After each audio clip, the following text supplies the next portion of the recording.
నా పేరు గవినోల శ్రీనివాస్. నేను తెలంగాణ జాగృతి నారాయణపేట జిల్లా అధ్యక్షునిగా పనిచేస్తున్నాను. ఈరోజు తెలంగాణ రాష్ట్రంలో రైతులు తీవ్రంగా ఇబ్బంది ఎదుర్కొంటున్న సమస్య యూరియా కొరత. ఈ యూరియా కొరత వలన రాష్ట్రంలో ఉన్నటువంటి రైతులందరూ కూడా చాలా ఇబ్బంది ఎదుర్కొంటున్నారు. ఈరోజు ఈ వానాకాలం పంట స్టార్ట్ అయ్యి 80 రోజులు అయినప్పటికీ కూడా ఈ కాంగ్రెస్ ప్రభుత్వం మొద్దునిద్ర వీడడం లేదు. ఇక్కడ యూరియా కొరత వల్ల రైతులు మళ్ళీ పాత రోజుల్లాగే రోడ్లపై వచ్చి ధర్నాలు చేస్తున్నారు, ఆందోళనలు చేస్తున్నారు, క్యూ లైన్లో నిలబడుతున్నారు, వాళ్ళ యొక్క చెప్పులు లైన్లో పెడుతున్నారు, ఆధార్ కార్డు లైన్లో పెడుతున్నారు.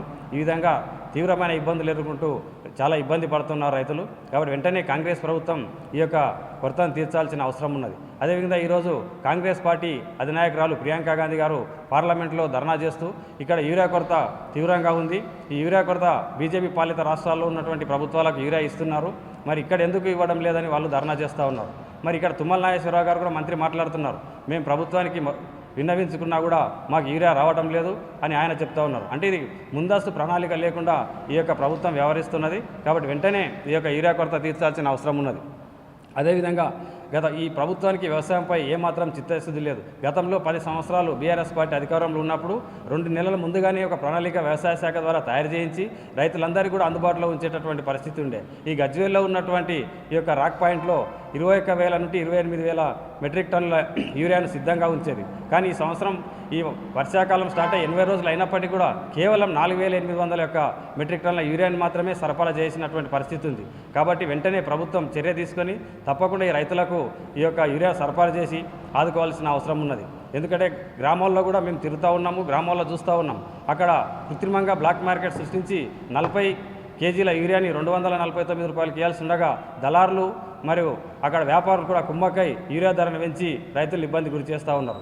అదేవిధంగా ఈరోజు ప్రభుత్వం చెప్తా ఉంది, ఈ యొక్క బీజేపీ ప్రభుత్వం కేంద్ర ప్రభుత్వం చెప్తా ఉంది, మేము యూరియాను సరఫరా చేసినా కూడా ఇక్కడున్న ప్రభుత్వం దళారులకు వేరే రాష్ట్రాలకు తరలించిందని, మళ్ళీ కొన్ని ఫ్యాక్టరీలకు కూడా తరలించిందని చెప్పేసి మేము పత్రికల ద్వారా చూస్తున్నాం. ఇటువంటి పనులు చేయడం వల్ల రైతులను ఇబ్బంది పెట్టాల్సినటువంటి అవసరం ఈ ప్రభుత్వానికి ఏమొచ్చింది? కాబట్టి వెంటనే తగిన చర్యలు తీసుకొని రాష్ట్రంలో ఉన్నటువంటి ఈ యొక్క రైతాంగాన్ని ఆదుకోవాల్సినటువంటి అవసరం ఉన్నది.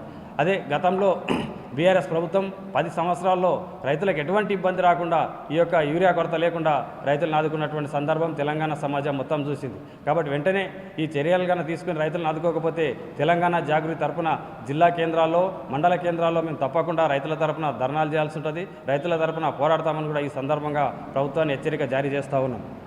అదేవిధంగా ఈ యొక్క ప్రభుత్వం ఈ దళారులతో కుమ్మక్కై కృత్రిమ కొరత సృష్టిస్తే రైతుల తరపున తీవ్ర ప్రతిఘటన చేస్తామని ఈ సందర్భంగా తెలియజేస్తూ మరొక్కసారి రేవంత్ రెడ్డి ప్రభుత్వానికి మేము హెచ్చరిక జారీ చేస్తున్నాం. తెలంగాణ జాగృతి తరపున వెంబడే ఈ యొక్క రైతులకు యూరియాను అందుబాటులో తీసుకొచ్చి వారందరినీ ఈ యొక్క వానాకాలం పంటకు సరైన యూరియా సరఫరా చేసి రాష్ట్ర రైతాంగానికి ఆదుకోవాల్సినగా డిమాండ్ చేస్తూ, అదేవిధంగా ఇక్కడ రైతులు కూడా వ్యవసాయ పనులు వదులుకొని వాళ్ళ కూలీ పనులు వదులుకొని ఈ యూరియా కోసం రాత్రి పగలు అనకుండా ఈ యూరియా సెంటర్ల దగ్గర, పిఎస్సిఎస్ కోఆపరేటివ్ సెంటర్ల దగ్గర, డీలర్ దగ్గర వాళ్ళ యొక్క చెప్పుల్ని ఆధార్ కార్డులను పెట్టి క్యూలో నిలబడుతున్నారు. వాళ్ళందరికీ కూడా ఈ యొక్క సమస్యను తీర్చి వెంటనే యూరియా సరఫరా చేయాల్సిన అవసరం ఉన్నదని మేము తెలంగాణ జాగృతి తరఫున డిమాండ్ చేస్తూ ఉన్నాం. జై హింద్, జై తెలంగాణ.